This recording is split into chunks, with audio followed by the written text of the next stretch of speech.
Hoy es jueves del doctor Leopoldo Gómez, quien es colaborador del Financiero y consultor independiente. Querido Leopoldo, ¿cómo estás? Me da mucho gusto verte después del domingo.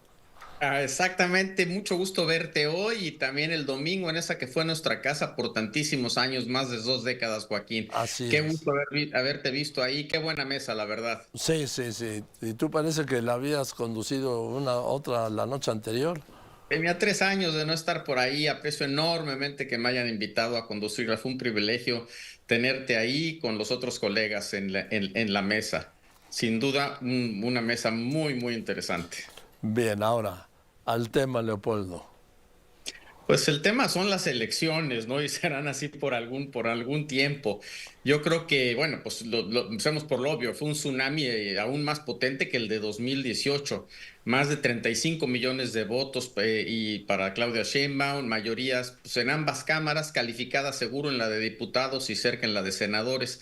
La pregunta ahí es cómo es posible que Claudia Sheinbaum haya superado en porcentaje y en votación absoluta al carismático y muy astuto Andrés Manuel López Obrador. Y yo creo que hay muchas razones que pueden explicar esto, pero sin duda yo creo que está el hecho de que Morena tiene una presencia territorial ahora muchísimo más amplia que la que tenía en 2017.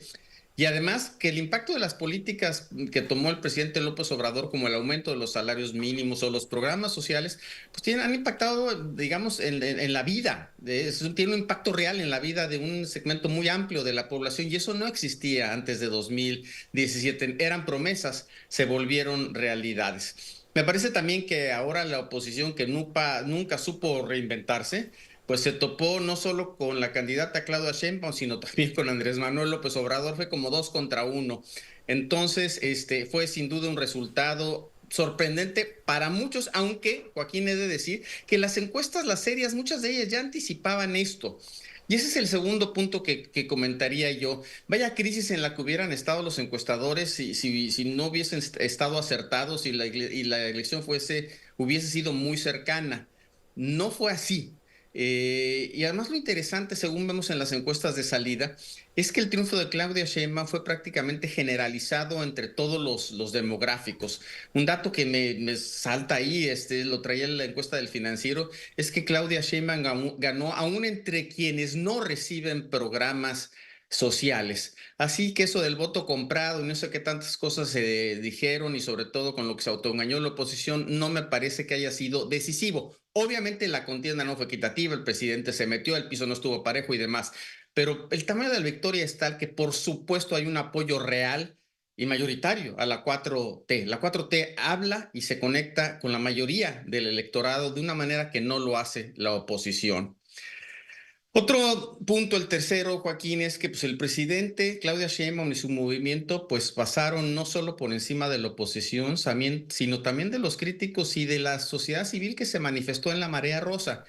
No quiere decir que esas críticas y esas marchas hayan sido irrelevantes, lejos de ello, y quedarán ahí para la historia cuando se escriba la historia de este sexenio. Pero el hecho fundamental es que no tuvieron un impacto electoral. Yo creo que eso tiene que ver con la polarización que hay en la sociedad mexicana, como que las opiniones ya están muy cristalizadas y en cada lado, en cada bando. Es muy difícil que una crítica en un medio o que una marcha cambien las opiniones como solía ser en el pasado, Joaquín. Cuarto punto es, no veo realmente el escenario de fraude masivo que ahora están tratando de construir desde la oposición. El propio Lorenzo Córdoba veía en redes ahí que salió pues, prácticamente argumentando lo mismo, que no puede argumentarse eso. Estamos viendo de alguna suerte una reedición del libro de López Obrador de 2006. Bien que la oposición impugne, está en todo su derecho, pero ya un poco el show mediático es lo que me parece un despropósito y además solo sirve para apuntalar la idea de que hay que reformar o acabar con el INE como lo conocemos. Es en ese sentido a mí parece un despropósito. Y el punto final, entre de muchos que podemos platicar, Joaquín, está que el INE y sobre todo los miles, millones de ciudadanos que estuvieron en las casillas recibiendo y contando los votos, deben ser felicitados. Hubo incidentes, claro, pero fueron menores y la elección transcurrió en bastante calma. Lo que sí creo que es un hecho es que en el extranjero habrá que hacer un esfuerzo mucho mayor. No se previó el flujo de votantes, los propios votantes no se registraron como tenían que hacerlo. Entonces, para el futuro habrá que hacer mucho trabajo desde el INE para que en efecto nuestros compatriotas allá en Estados Unidos o en otros países puedan ejercer su derecho al voto. Joaquín, esos son los 5 puntos que yo rescataría de lo mucho que vimos este domingo y de lo mucho que ya se ha comentado desde entonces. Yo quisiera agregar uno, Leopoldo, que es la miseria de los partidos políticos de oposición. Los dirigentes de los partidos de oposición se ocuparon de sí mismos y de sus cuates, de sus posiciones en el Congreso, y demostraron de qué están hechos, ¿sí? De algún material escatológico. Ellos nunca pierden, Joaquín, esa es la realidad. Y también ver ahorita cómo pues, se aferran un poco a sus posiciones.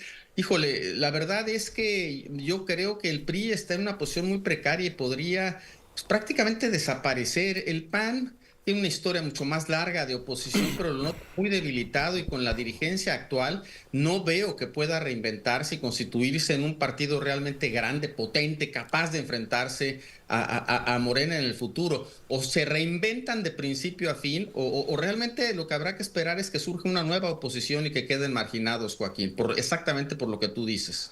Sí, Leopoldo, porque si se piensa en una oposición competitiva para el 2030, no puede ser ni el PRI ni el PAN, y menos con estos dirigentes. Y menos el PRD, que ya su registro... No, ya por eso no lo mencioné. Sí, ya perdió. Aquí la duda un poco para mí es si Movimiento Ciudadano podría crecer al punto de convertirse en la principal oposición. Tengo mis dudas, es un partido muy regional, hasta el momento así lo ha sido. Pero bueno, la política es sobre alternativas, Joaquín, y hoy por hoy no hay una alternativa del lado de la oposición y No. tendrá que construirse o inventarse desde cero. O si no, Leopoldo, yo creo que tendrá que empezar desde cero, desde lo que hay, no, ¿sí? Porque no se puede construir a partir de este PRI y de este PAN. Tendrá que ser desde cero, Leopoldo, porque si no, tendremos Morena, pues para por lo menos otra generación. ¿Te acuerdas que en algún momento José Ángel Gurría, cuando estaba en el gobierno y en el PRI, en algún momento dijo que habría PRI como para 24 años? Creo que recuerdo, esa fue, Sí. no sé si ese fue exacto el tiempo que mencionó, pero bueno, si no hay una oposición vigorosa y que se genere rápido, pues habrá Morena y 4T para largo. Estoy de acuerdo contigo, porque ni siquiera el modo, vamos. Y por una parte, y por el otro lado, el presidente López Obrador, que sigue metido hasta el tronco, nos confirma cada día más que es más difícil saber ganar que saber perder. Porque aquí ganó, fue el referéndum que dijo, y él no ha cambiado un ápice, Leopoldo, su ofensiva contra medios críticos y alguna oposición. Eso no creo que cambie, ya está en su ADN, Joaquín. A mí lo que me parece que es una de las grandes incógnitas de aquí en adelante es la capacidad que va a tener Claudia Sheinbaum de maniobrar y conducir esa coalición realmente muy compleja que es Morena y que es el Verde y que es el PT. Es decir, hay muchos grupos ahí, algunos muy duros, a los que el presidente podía conducir. Veremos si Claudia lo puede hacer. La paradoja es que es una presidenta con muchísimo poder, en las urnas se le dio muchísimo poder, pero al mismo tiempo está bastante acotada por su propia coalición. Yo veo la oposición principal en todo caso ahí, adentro de su coalición, más que desde afuera. Y el presidente juega un papel clave y lo puede jugar a favor de la nueva presidenta, Claudia Sheinbaum, o lo puede jugar en contra. Habrá que ver qué es lo que hace en los meses y años por venir. Ese es un punto fundamental, como siempre. Gracias, querido Leopoldo, te mando un abrazo. Muchas gracias, querido Joaquín. Hasta luego. Que estés muy bien, el doctor Leopoldo Gómez, consultor independiente, colaborador del Financiero. Yo voy a unos anuncios.